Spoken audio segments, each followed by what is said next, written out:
அனைவருக்கும் வணக்கம். நம்மளுடைய மாடர்ன் சர்வே இன் தமிழ் யூடியூப் சேனலில் டிஎன்பிஎஸ்சி இன்றைக்கி வெளியிட்ட 2 மிக முக்கியமான அறிவிப்பில் ஒன்று லைப்ரரியன் அந்த போஸ்ட்டுடைய கவுன்சிலிங் தொடர்பான அறிக்கையை விட்டாங்க. அதே மாதிரி ட்ரக் அனலிஸ்ட் அந்த போஸ்ட்டுக்கு உண்டான சிவி செக் பண்ணக்கூடிய டேட்டை வெளியிட்டிருக்காங்க.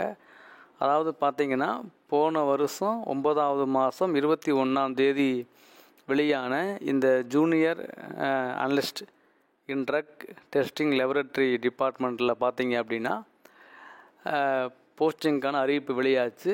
அதனுடைய எக்ஸாம் போன வருஷம் லாஸ்ட் மந்தில் எக்ஸாம் நடந்துச்சு டிசம்பரில். அந்த ரிசல்ட் இந்த வருஷம் 2வது மாதம் வெளியிட்டாங்க. அந்த வெளியிட்டதுக்கு பிறகு பார்த்தீங்க அப்படின்னா அவங்களுடைய ரேங்க் லிஸ்ட்டு எல்லாமே ப்ராப்பராக வெளியிட்டாங்க. அதுக்கு பிறகு பார்த்திங்கன்னா அந்த ஃபிசிக்கல் சிவிக்கு யாரெல்லாம் தேர்வு செய்யப்பட்டிருக்காங்களோ அந்த ரேங்க் அவங்களுக்கு வரக்கூடிய 24ஆம் தேதி டிஎன்பிஎஸ்சி ஆஃபீஸில் ஃபிசிக்கல் சிவி டெஸ்ட் பண்ணுறாங்க.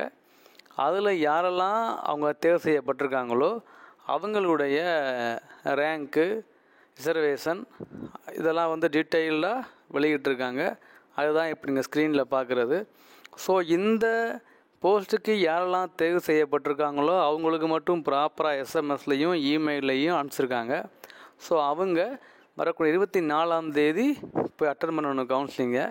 25ஆம் தேதி ஒரு கவுன்சிலிங் இருக்குது, லைப்ரரியன் கவுன்சிலிங் இருக்குது. 24 ட்ரக் அனலிஸ்ட் அந்த கவுன்சிலிங் இருக்குது. ஸோ அதுக்குண்டான அறிவிப்பை தான் வெளியிட்டிருக்காங்க. இதை நீங்கள் விட்டீங்கன்னா அடுத்து ஒரு வாய்ப்பு வழங்கப்பட மாட்டாது அப்படின்னு சொல்லிட்டாங்க தெளிவாக. ஸோ அதனால் இந்த யாரெல்லாம் தேர்வு செய்யப்பட்டிருக்காங்களோ அவங்க போய் அட்டன் பண்ணுங்கள்.